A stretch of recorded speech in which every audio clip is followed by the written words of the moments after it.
मित्र हो, आपल्याला एक आज स्टार फिश भेटलेला आहे. बघा हळू कसं वाळूच्या खाली जाताना दिसत आहे. मित्र हो, तारा मासा हा एक समुद्री जीव आहे.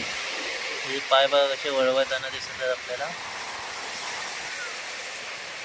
या तारा माशाचे तोंड त्याच्या शरीराच्या खालच्या बाजूला असते. हे बघा, हे छान वाटत आहे. आता हळूहळू तसं मात्र ती वाळूच्या खाली जायला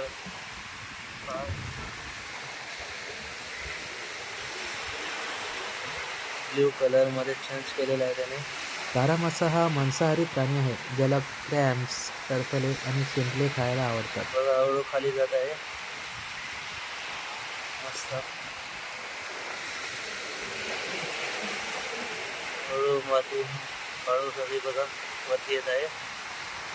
पाणी आल्यावर असं गायब होईल असं वाटतं.